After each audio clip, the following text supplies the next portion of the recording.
So for those who serve in congregational ministry, you know that there's a church within the church.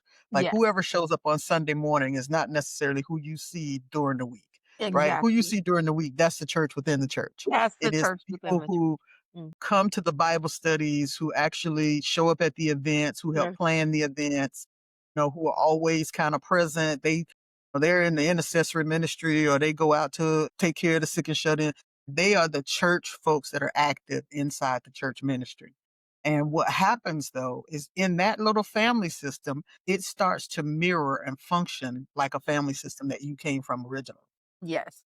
Imagine if you got 10 heroes in one ministry Mhm, because everybody was a hero in their family. And mhm. now we've all kind of come in here together. Now we're fighting for dominance.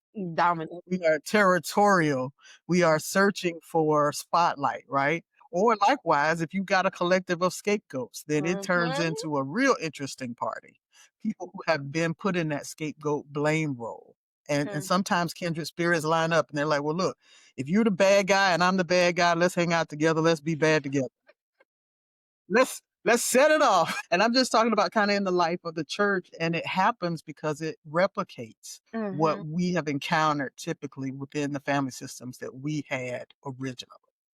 Um, Originally. Mhm, name it like that mhm. in the church congregation. Yeah, and I think to your point, I'm thinking particularly about when you got a room full of heroes, too many cooks in the kitchen, everybody's trying to say, Absolutely. "You do my menu." It really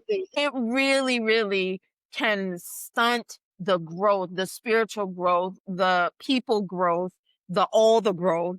It really can, stunt the growth of the church, and, yeah, wow. Just sometimes I The marvel. visual.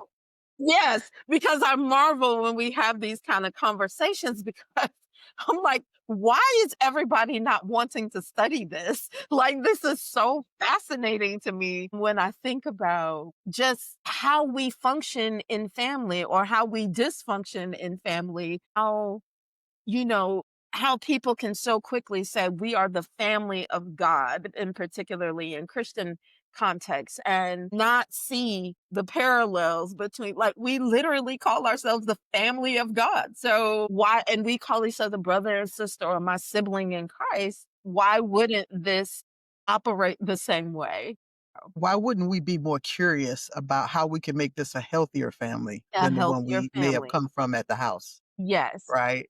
Yes. Because we know that our families have certain areas where they're not healthy. We'll just say that. And then what we're not necessarily paying attention to is coming into a church community and trying to replicate